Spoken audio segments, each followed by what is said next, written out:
이 사울과 다윗의 관계를 생각하면 이 두 사람의 관계는 사랑하면서도 미워하고 미워하면서도 사랑하는 그런 애증의 관계였습니다.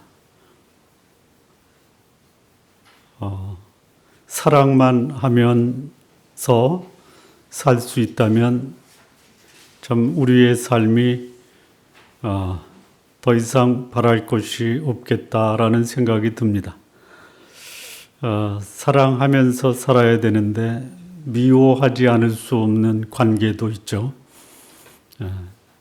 사랑하지만 미워할 수밖에 없다. 미워하지만 사랑할 수밖에 없다. 이거를 뭐라고 그러죠? 애증이라고 합니다. 애증.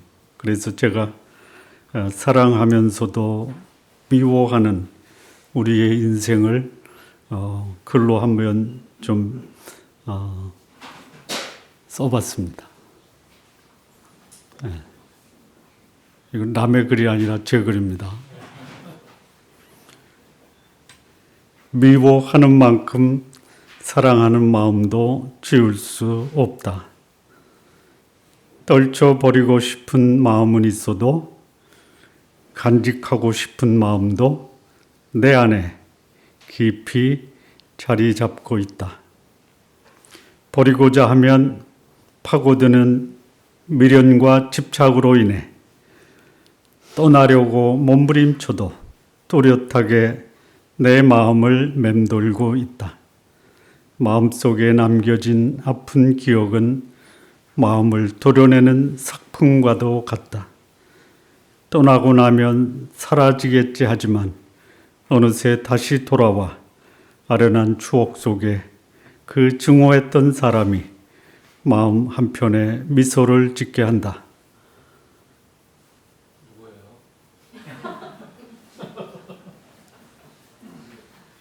이건 누구를 지칭한 게 아니라 사람들의 삶을 이렇게 조심스럽게 들여다보면 이렇게 사는 것이 인생이 아닌가라는 생각이 들어서 우리 주변에서 일어나는 것을 마치 내 이야기로 쓴 겁니다. 자, 이 다윗과 사울, 사랑과 증오의 이 복합적 그 관계로 얽혀 있습니다. 미워하면서도 마음 한구석에는 떨쳐낼 수 없는 사랑하는 관계, 이게 사울과 다윗의 관계입니다. 사울이 한때 다윗을 자식처럼 사랑했습니다. 그런데 그가 자식이 아니기에 자기보다 나은 이 다윗을 보면서 질투하고 미워하기 시작합니다. 사울의 아들 요나단은 자신의 아버지가 미워하는 이 다윗을 끝까지 사랑하고 우정을 나누었던 다윗의 절친한 친구였습니다. 다윗은 이 요나단을 보고 그의 사랑이 얼마나 아름답고 귀한지 마치 여인이 한 남자를 사랑했던 그 사랑보다 귀했다라고 고백을 합니다. 그런데 이 자신을 죽이려고 추적했던 이 사울이 한날에 그의 아들 요나단과 함께 블레셋과의 전쟁에서 전사하고 맙니다. 자신을 죽이려고 평생을 추적했던 사울, 그리고 평생을 자기를 사랑했던 그의 아들 요나단, 이 둘이 죽었다라는 보고를 받았을 때 다윗은 사울에 대한 안도감이 아닌 그들이 떠났다라는 그 사실로 인해서 이 슬픔이 감당하기 어려울 정도로 그 마음을 지배합니다. 자신을 죽이려고 했던 원수와 같은 존재, 사울의 죽음 앞에서 다윗은 그의 슬픔을 가면을 쓴 것이 아니라 진정으로 사울의 죽음을 애통하고 슬퍼했습니다. 더욱 그는 그의 친구 요나단의 죽음은 참을 수 없는 아픔이고 고통이었습니다. 사랑하는 사람의 죽음을 충분히 애도해야만 그를 떠나보낼 수 있고 진정한 애도를 통해 자신에게 지어진 짐을 벗어버릴 수가 있습니다. 여러분, 원수는 갚아야 해결되는 게 아닙니다. 죽어서도 원수는 반드시 갚아야 되는 것이 아닙니다. 원수에 대한 애도하는 마음, 애도하는 마음이 있다면 원수에 대한 그 복수심도 해결될 수가 있습니다. 떠나야 되는 사람, 떠나보내지 않으면 평생 그것이 나에게 짐이 될 수가 있습니다. 이 다윗이 사울과 요나단의 죽음 앞에서 보여준 이 슬픈 노래입니다. 오늘 이 시대를 사는 하나님의 백성들에게 자신에게 고통을 준 사람이 세상을 떠날 때 어떻게 할 것인가에 대한 교훈과 또 진리를 우리에게 보여주는 그런 시입니다. 자, 이 본문의 시작은 슬픈 노래로 사울과 요나단의 죽음을 애도했다, 조상했다 이렇게 얘기합니다. 이 다윗이 보여준 사울과 요나단에 대한 죽음 앞에서 그가 슬픈 노래로 그들을 보낼 때 어떻게 보냈느냐? 첫 번째입니다. 17절에서 22절 말씀을 보면요. 이스라엘아, 내 영광이 산 위에서 죽임을 당하였도다. 오호라, 두 용사가 엎드려졌도다. 이 일을 가드에도 알리지 말며 아스글론 거리에도 전파하지 말지어다. 블레셋 사람들의 딸들이 즐거워할까? 할례 받지 못한 자들의 딸들이 갸가를 부를까 염려로다. 길보아 산들아, 너희 위에 이슬과 비가 내리지 아니하며 재물 낼 밭도 없을지어다. 거기서 두 용사의 방패가 버림바 됨이니라. 곧 사울의 방패가 기름 부음을 받지 아니함 같이 됨이로다. 죽은 자의 피에서 용사의 기름에서 요나단의 활이 뒤로 물러가지 아니하였으며 사울의 칼이 헛되지 돌아오지 아니하였도다. 다윗이 원수 같은 사울입니다. 그런데 그에 대한 그 사랑의 마음은 여전히 남아 있었습니다. 그리고 그가 죽었을 때 그의 죽음을 진심으로 슬퍼하고 애도한 그의 마음을 이렇게 표현하고 있습니다. 이 다윗이 사울과 요나단의 죽음에 대해서 그가 애도한 것은 그의 마음이 담긴 진정한 애도입니다. 다윗은 이 두 사람의 죽음이 이스라엘의 영광이 사라진 것이다. 자신을 죽이려고 추적했던 이 사울, 그의 죽음 앞에서 하나님의 영광이 이스라엘에서 사라졌다. 이렇게까지 고백할 수 있습니다. 이 사건을 보면 여기 다윗이 가드에도 알리지 말고 아스글론에도 알리지 말고 블레셋 사람들이 웃을까 염려함이라. 주변 국가들이 사울의 죽음을 보고 조롱과 비웃음의 사건으로 보고 있습니다. 그런데 이미 우리는 지난 시간에 이 사울의 죽음의 장면을 함께 나누면서 사울의 목은 베어서 이스라엘의 블레셋의 한 신전에 가서 이 사울의 머리가 걸려 있었고 그것을 블레셋 전 지역으로 보내서 사울이 죽었다라는 것을 알렸습니다. 이미 사울의 죽음은 블레셋의 조롱과 비웃음이 되었습니다. 그런데 다윗은 더 이상 이 사울의 죽음으로 비웃음과 조롱의 대상이 되지 않기를 기도하고 있습니다. 그다음에 여기 보면은요, 22절 보면 죽은 자의 피에서 용사의 기름에서 요나단의 활이 뒤로 물러가지 아니하였으며 사울의 칼이 헛되이 돌아오지 아니하였도다라고 노래합니다. 이미 사울과 요나단은 죽고 세상을 떠난 후입니다. 그러니까 칼이 물러갔어요. 활이 물러갔습니다. 돌아갔어요. 근데 여기 헛되이 돌아오지 아니하였도다. 이 말은 무슨 말입니까? 이제 사울의 시대는 끝나고 새로운 시대가 돌아오게 하는 그런 시기가 되었다. 그래서 사울과 요나단의 역할을 다시 감당할 수 있는 시기가 되었다. 이렇게 이해가 됩니다. 자, 그런데 이 사울의 죽음에 대해서 다윗이 진심으로 그의 죽음을 애도하는데, 사랑했던 사울이었다라고 고백을 하는데요. 이 사울의 죽음을 다윗이 이렇게 안타까워하고 그의 사랑의 고백을 하고 있음에도 불구하고 이 사울의 죽음은 하나님의 준엄한 심판입니다. 역대상 10장 13절에서 14절을 보면 이 사울의 죽음에 대한 역사적 평가입니다.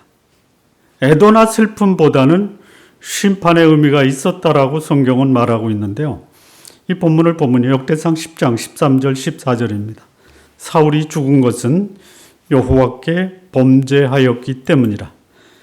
그가 여호와의 말씀을 지키지 아니하고 또 신접한 자에게 가르치기를 청하고 여호와께 묻지 아니하였으므로 여호와께서 그를 죽이시고 그 나라를 이새의 아들 다윗에게 넘겨주셨더라.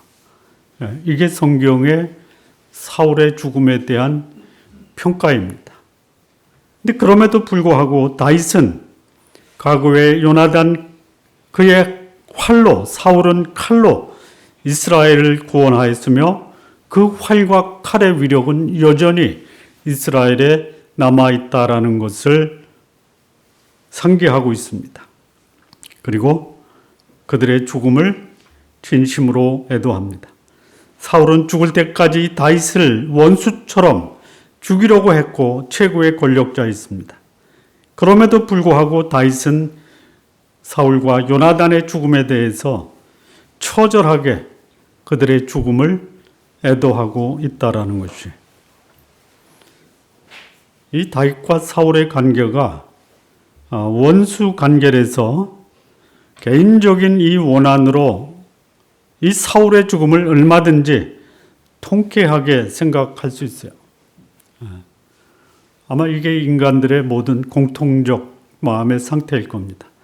내가 아끼고 사랑했던 사람이 세상을 떠나면 땅을 치면서 통곡하고 애곡하지만 나를 괴롭혔던 사람이 세상을 떠나면 겉으로는 애도할 수 있어도 속으로는 통쾌하게 생각할 수 있는 것입니다. 그런데 다윗은 개인적인 원한의 관계를 뛰어넘어 국가적인 차원, 그리고 국가의 최고 통치자에 대한 진정한 권위에 인정하는 모습을 보여주고 있습니다. 이게 하나님의 사람들이 소위 하나님이 세우신 사람들, 그가 나에게 어떤 관계였는지 관계없이 그의 세상을 떠날 때 그들을 향한 우리의 심정을 애도하는 마음으로 그의 죽음을 맞이해야 된다라는 것입니다. 죽음 앞에서는 그가 아무리 원수라 하더라도 그의 죽음에 대한 애도만큼은 진정성을 담을 필요가 있다라는 것이에요. 원수 같은 사람이 살아있을 때에도 함부로 원수 갚는 것, 이거 조심해야 됩니다.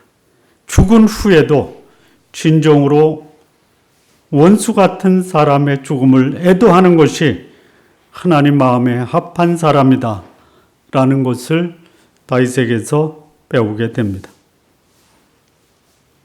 두 번째입니다. 사울과 요나단 죽음 앞에서 보여준 다윗의 슬픈 노래 두 번째인데요.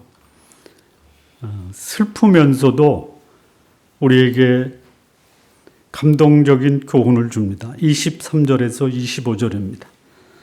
사울과 요나단이 생전에 사랑스럽고 아름다운 자이러니 죽을 때에도 서로 떠나지 아니하였도다.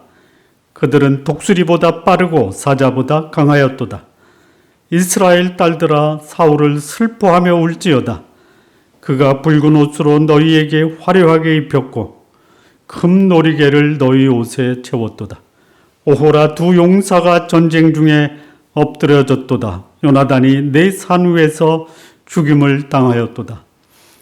이 다윗은 원수 같은 사울의 죽음 앞에서 과거에 사울이 행했던 그의 장점을 칭찬하면서 사울의 죽음을 추모하고 있습니다. 죽음 앞에서 그 죽은 자를 떠나보낼 때 그가 과거에 나에게 행했던 원한 관계를 기억하면서 통쾌하게 그를 보내는 것이 아니라 그가 이 땅에 살았을 때 그가 행했던 아름다운 면을 칭송할 수 있어야 된다라는 것이 사울의 후반전, 다윗 한 사람을 쫓다가 결국 나라까지 힘들게 하고 패자의 인생이었지만 그럼에도 불구하고 추모하는 입장에서는 비극적인 인생을 비난하는 것이 아니라 죽은 자의 긍정적인 면 그리고 아름다운 각오를 추모할 수 있어야 됩니다. 여기 다윗이 이 사울과 요나단을 어떻게 칭찬하고 추모하냐면 독수리보다 빠르고 사자보다 강하였도다. 그리고 이스라엘 여자들에게 이렇게 권고합니다. 사울을 슬퍼하며 울지어다. 왜 그러냐? 붉은 옷으로 너희를 화려하게 입혔고 금 놀이개를 너희 옷에 채웠도다. 아마도 이 사울이 생전에 여성 우대 정책을 폈던 것 같아. 우리 가장 되시는 성도 여러분, 가정에서 여성 우대 정책을 피시기 바랍니다. 아멘. 그래야 세상 떠날 때 그 여성을 향한 그 우대 정책을 칭찬받게 될 것입니다.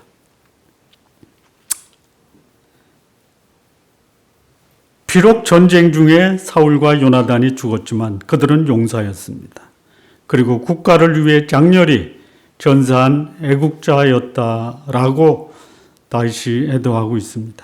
특별히 여기 부자 관계가 원만한 것을 다윗이 기억합니다. 다윗이 사울과 요나단의 죽음을 애도하는 것, 비극적인 죽음으로 생을 마감했지만 그럼에도 불구하고 이 사울과 요나단의 인생이 참으로 아름다운 관계로 생을 마감했다라는 것을 노래합니다. 여러분, 한 사람의 인생이 마감이 될 때 그의 생전의 모습에 대해서 아름다운 것과 사랑스러운 것을 찾아서 칭송할 수 있다는 것이 그의 생이 마감이 됐지만 살아있는 동안 삶에 아름다움으로 남아있는 것이 보내는 사람 마음에 위로가 될 것입니다. 생전에 힘써야 될 한 가장으로서의 역할은 뭐냐? 부자 관계의 원만함입니다. 물론 부부 관계도 원만해야 돼요. 그런데 여기 다윗이 이 사울과 요나단의 죽음을 보고 그 부자 관계가 얼마나 아름다웠다라는 것을 노래합니다. 이 모습을 다윗이 자기 인생에 적용했다라면 얼마나 좋았을까라는 생각을 합니다. 다윗의 인생 말년은 부자 관계가 참담한 관계로 전개가 됩니다.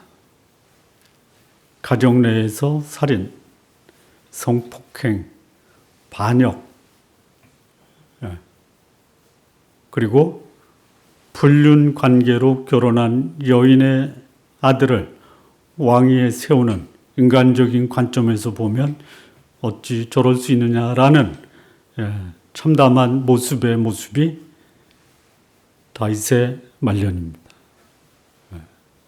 그렇다면 적어도 가족 관계에 있어서 사울은 아름다운 가족을 형성했다라고 인정받을 만합니다. 적어도 가정 내에서의 사울은 다윗보다는 나았다.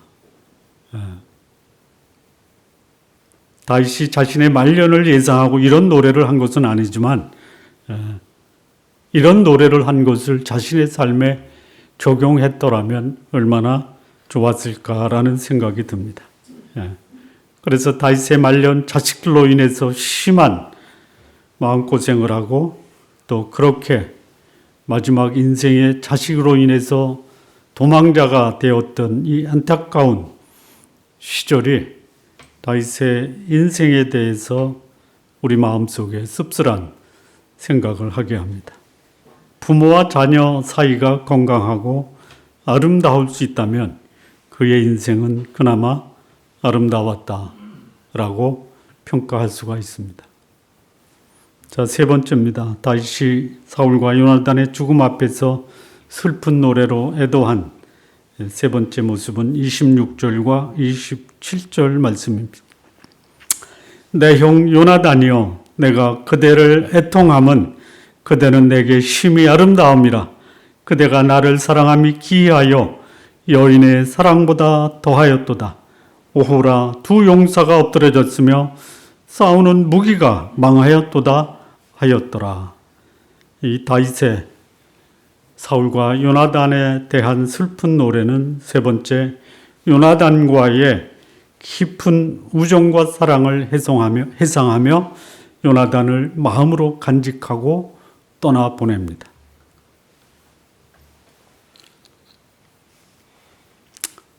요나단은 자신을 죽이려고 했던 사울의 아들입니다. 그래서 가까이에게는 너무 위험한 존재일 수도 있었습니다. 그런데 요나단이 다윗에게 보여준 우정과 다윗이 요나단의 우정에 대한 이 평가를 봤을 때 다윗과 요나단은 죽음 앞에서도 그 우정을 결코 떼어놓을 수 없는 관계였습니다. 이 두 사람의 우정은 이 남녀 간에 끊어질 수 없는 사랑의 관계보다 더 깊은 사랑과 우정의 관계였다라고 다윗이 고백을 합니다. 목숨보다 아끼고 사랑했던 친구 요나단의 죽음을 애통한 심정으로 애도하는 다윗의 모습이 참으로 애절하게 보입니다.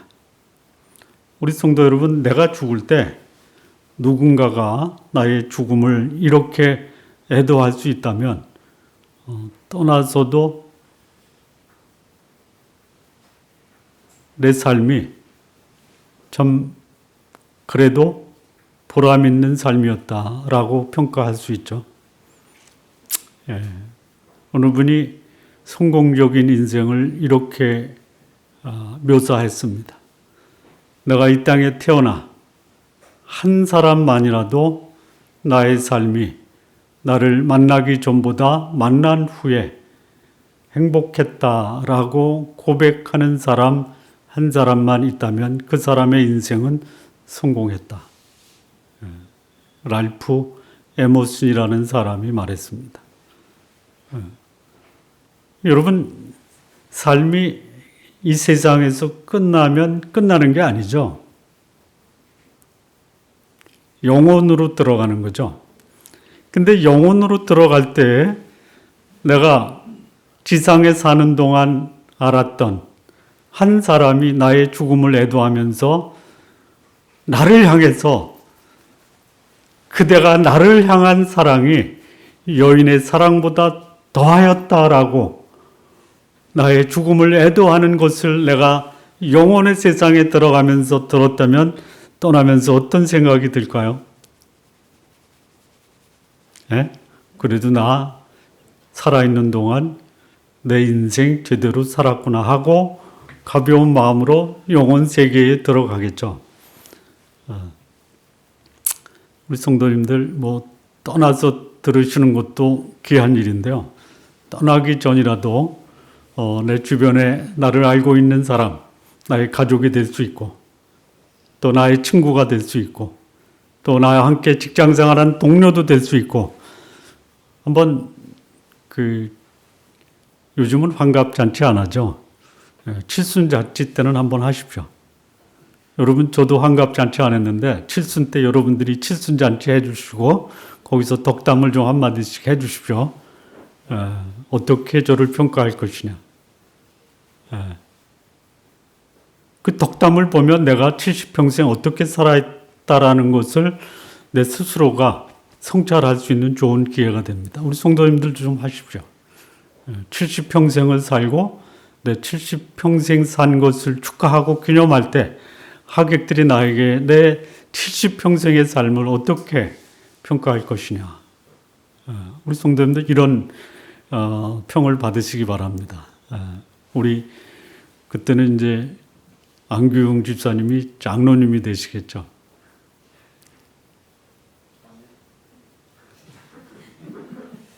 제가 겪었던 안장로님은 제가 여인을 사랑했던 그 사랑보다 더 큰 사랑으로 사랑할 수 있었던 유일한 장로님이셨습니다. 이렇게 제가 고백했으면 좋겠습니다.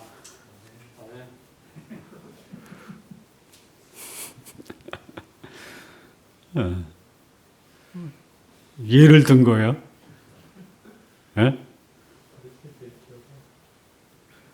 그렇게 될 줄로 믿습니다. 참 이런 고백을 들으면서 요나단은 떠났고 떠나보내는 이 다윗은 요나단을 향해서 이런 아름다운 고백을 합니다. 이런 고백을 들을 수 있는 사람의 죽음은 결코 헛되지 않습니다. 다윗과 요나단과 같은 우정을 나눌 수 있는 그런 귀한 교제권을 만드시고 거기서 이런 고백을 할 수 있는 우정의 사람들을 두시기를 바랍니다. 그것이 나의 삶을 보람있고 가치 있는 삶으로 만들어 줄 것입니다. 한 사람이라도 나의 삶으로 인해서 나는 참으로 사랑받았던 사람이고 사랑할 수 있는 좋은 친구가 있었다라는 고백으로 여러분의 삶을 만들어 가시기 바랍니다. 평생에 다윗과 요나단과 같은 우정의 친구를 가질 수 있는 자가 참으로 복된 인생을 살았다라고 평가받을 수 있을 것입니다. 마무리 짓겠습니다. 자신의 인생에서 가장 고통을 준 사람이 세상을 떠났을 때 그의 죽음 앞에서 자신의 모습이 자신의 인격과 인생이 어떤지를 평가받을 수 있습니다. 원수 같은 사람 세상을 떠났으니 이제부터는 두 다리 뻗고 잘 수 있겠다. 이렇게 죽은 사람을 평가하지 마시고 그의 인생에서 그가 남겼던 아름다운 모습을 애도하시기 바랍니다. 비록 원수였지만 그의 죽음을 진심으로 애도할 수 있는 사람, 그 사람이 자신의 인생을 가치 있고 그리고 자신의 인생에 보람을 남길 수 있는 사람이다라고 볼 수 있습니다. 원수 같은 사람이라도 그가 살아있는 동안 남겼던 그의 장점을 찾아서 그것을 칭찬하며 떠나보낼 수 있는 사람이 자신의 삶을 한층, 한 단계 끌어올 수 있는 성숙한 사람입니다. 죽었지만 생전에 나누었던 우정을 소중하게 간직할 수 있는 그 사람이 그의 인생을 가치 있게 만들어 갈 것입니다. 이런 사람이 역사를 바르게 이끌 수 있는 사람이고 하나님이 귀히 쓰시는 사람이 될 수 있습니다. 우리 성도 여러분, 이별은 아픈 것입니다. 그런데 아프더라도 아름다운 이별을 할 수 있는 성숙한 인격과 행동이 우리의 삶을 더욱 아름답게 할 것입니다. 또한 나의 삶도 언젠가 죽음을 당할 것인데 그때에 누군가 나의 죽음을 바라보면서 진정으로 나의 죽음을 애도하고 과거의 삶을 칭찬하며 보낼 수 있는 그런 삶이 우리 성도님들의 삶 되시기를 바랍니다. 그리고 누군가가 나로 인해서 내 인생이 참으로 행복했다라는 고백과 증언을 받으시는 삶 사시기를 진심으로 바랍니다. 기도하시겠습니다.